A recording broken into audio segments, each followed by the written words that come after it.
Okay, so we've got a really interesting guest coming up shortly. It's that time of year where everything sort of starts to take pace, work, deadlines, parties, all sorts of stuff going on this time of year. Not that there isn't every other time of year, but it seems to things kind of ramp up now. And I suppose that burnout affects a lot of people in different ways. And we've got an interesting guest, Dr. Claire Ashley, is going to give us an insight into burnout and what we can do to help us really potentially avoid getting burnt out. Dr. Claire Ashley, welcome to the show. Great to be on board. Can you give us a rundown what the report says, please? Hi, Jimmy. Thank you so much for having me on the show. Yes, so there has been some really interesting research commissioned by OnePlus, which has just come out, which tells us that we are about to enter what is known as the burnout season. So this is the most overwhelming 36 days of the year, which starts from the 5th of November through to the 11th of December, where Brits' mental loads and stress levels peak due to a number of factors. So that means that around 23.5 million Brits are feeling more mentally overloaded during this period of the year, and therefore they are more at risk of burning out, with 38% of UK adults reporting heightened stress during this time. And I think that, it makes total sense, right? You've got a whole myriad of factors at this time of year, which, yes, you absolutely are correct. Burnout can happen at any time of year. Burnout is largely related to chronic and overwhelming stress, typically in the workplace, but can occur outside of it. But at this time of year, then you've got all sorts of additional stresses happening outside of work, potentially, as well as inside of work, that all accumulate and mean that your capacity for stress is reduced and you're more likely to burn out, even though it is a festive period and should be a period of joy and fun. Absolutely. And I'm guessing, Doctor, there's a spectrum of burnout. Obviously, there's burnout where maybe someone gets up and feels a bit more tired and lethargic and stressed, but there's also possibly an end spectrum too, where people are completely, it really affects their functionality. Is that sort of correct? I'm not an expert in these such matters, but I'm sort of like reading the lines that could be the case. Yeah, you're absolutely spot on. So, I think it's really important not to over pathologize stress, because stress is normal. Everyone experiences it and everyone feels periods of stress throughout their lives. But burnout is very different. So, burnout is the product of being stressed for a long period of time and the stress being too much. And it's different from stress in that, you can get over normal stress, perhaps by having a nice weekend away or, a trip or something like this. But with burnout, you end up with a whole raft of health complications that are the result of stress. So for instance, you're more likely to have a heart attack, be diagnosed with type 2 diabetes, more likely to have a serious accident. If you are under the age of 45, you're more likely to die of any cause. Like, this is not just simple stress, right?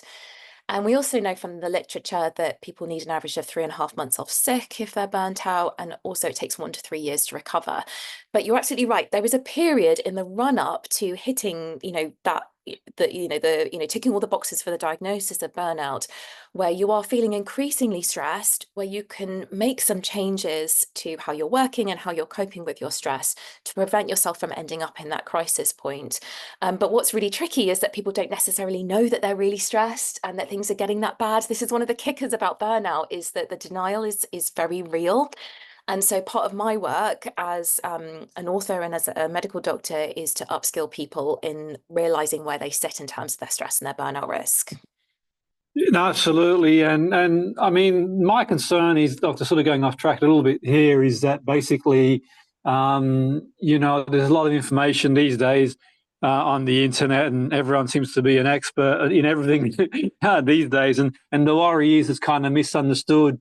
What sort of, there's all sorts of things that we see to suggest, and I'm not saying that some can't help us, but I think all these things are probably multifactorial, and stress is going to affect different people in different ways. And for a lot of people, it might not be one big thing. It could be a combination of things. And where can people sort of access proper information and see a professional if they find themselves in a situation where they might need, professional help, rather than just sort of, some anecdotal, so-called expert on the internet who kind of, can use a such term as something that sort of, isn't what it is, type thing?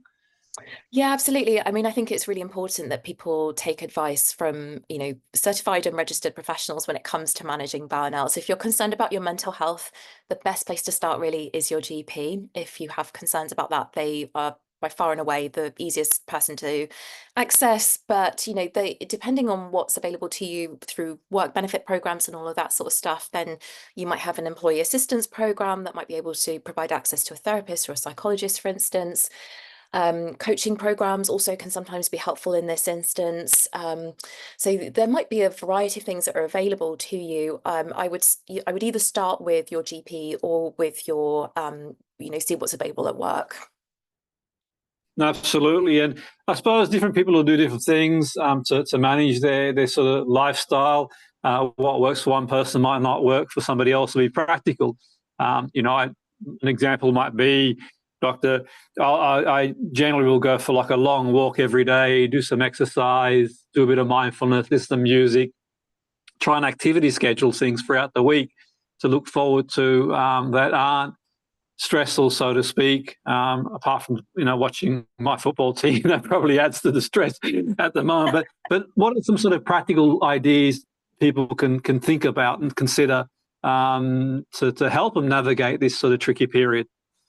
Yeah, so actually, you mentioned football there. Whilst it can be stressful depending on who you choose to support, actually, you'll be part of a huge community of fans. And actually, we know that community and supportive communities are really protective against burnout. So, yeah, I would, things like that, I would absolutely encourage you to continue with. I mean, when it comes to burnout, there are, it does involve looking at the root cause of your problems, unfortunately. So looking at your work factors that are causing you to be stressed and the things that might put you at risk as an individual. So that's things like your personality type, whether or not you're neurodivergent, all of that sort of stuff. But for this specific time of year, I do have some top tips, given that we are now entering into this burnout season, to help people to manage their stress more effectively. So you mentioned one of them, which is doing some exercise. So yeah, daylight and movement at this particular time of the year is absolutely essential. Natural light exposure helps you to regulate your sleep better, and exercise produces endorphins, which is really, really good for boosting your mood.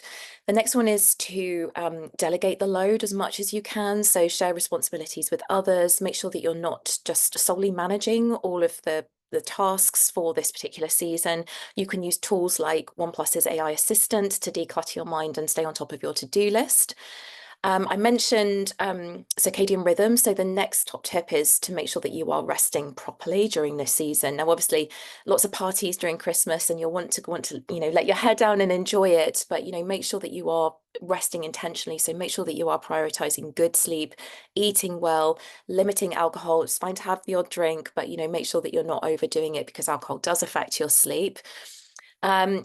There's a little bit about managing dynamics. It can be tricky with families, unfortunately, at this time of year. So protect your energy, know your limits, set non-negotiables, and use strategies like saying no or having an early exit planned if you know that dynamics are going to be difficult. And then finally, making sure that you're setting boundaries at work, because burnout is generally, it starts with problems at work. So it's just about making sure that you know what you can take on, and then either pausing, or saying no, or offering alternatives to manage your time if needed. And I think those are the key things to really focus on at this particular very busy, stressful, but hopefully fun time of year. No, absolutely. And, I mean, that's sort of some really good practical ideas and tips that might work for some people. I suppose there's going to be people sort of going off track, a little bit off piece a bit, that may need to sort of reflect on their own lives, really, like you said, about the boundaries, maybe the personality type, in an environment that it's not conducive to their personality type, so to speak, as well. And I suppose the big reflection, the big questions really, in terms of, how they navigate their life type thing. And some jobs might have a certain time frame that people can sort of like, stay in the role and think maybe it's time for change. So I suppose there is that as well, but that's another topic for another day. But yeah, I mean, sort of going forward, I mean, if there's sort of one thing I think as well, Doctor, sort of going forward, it can be a nice time of year too. I think that, as much as it can be stressful as well, if we navigate it well, then we can really enjoy this time of year. It's festive. We can get out there. There's sort of groups available, you can join, like you said, and that sort of stuff. And what's your sort of take on that, that people can actually sort of enjoy it, enjoy the moment as well. Yeah, I think just knowing this research that has come out from OnePlus that, you know, we're entering a very busy and stressful time of year with multiple Yeah. stresses.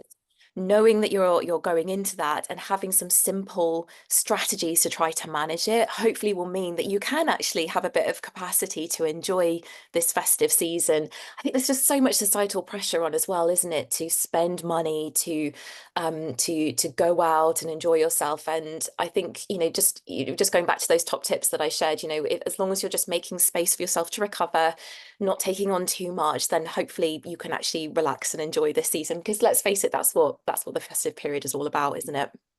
Absolutely, absolutely. And if this conversation, people listening, it sort of helps them to sort of like, okay, maybe take a step back before going into this season. Think, okay, well, let me just reevaluate how I navigate this season, because I don't want to get to the end of it, have a Christmas break where I'm completely, burnt out and not enjoying it. So maybe people can take a step back and collectively work together as a team in a work environment to try and sort of navigate through this sort of time frame. And yeah, there are stresses. I think knowing some of the tips you provide absolutely are going to sort of help people to navigate it and sort of get through and do enjoy it. And if people want to read about the research or your work, Doctor, where can they go to learn more about the research, more about your work as well? Yeah, so if you head over to oneplus.com, there's more on there about this research, and it's a fascinating read. There's some really interesting statistics in it. And then if people are interested in my work, then the best resource I can direct them to is my book, which is called The Burnout Doctor. It's available from all good bookstores and also as an audiobook as well. Brilliant. I think I'll grab a copy, Doctor, and read it over Christmas time. At the moment, I'm busy navigating the next few weeks myself, but it might make good Christmas reading. So thanks again for your time. It's been really interesting and informative, and have a great week. Thank you. Thank you, Jimmy.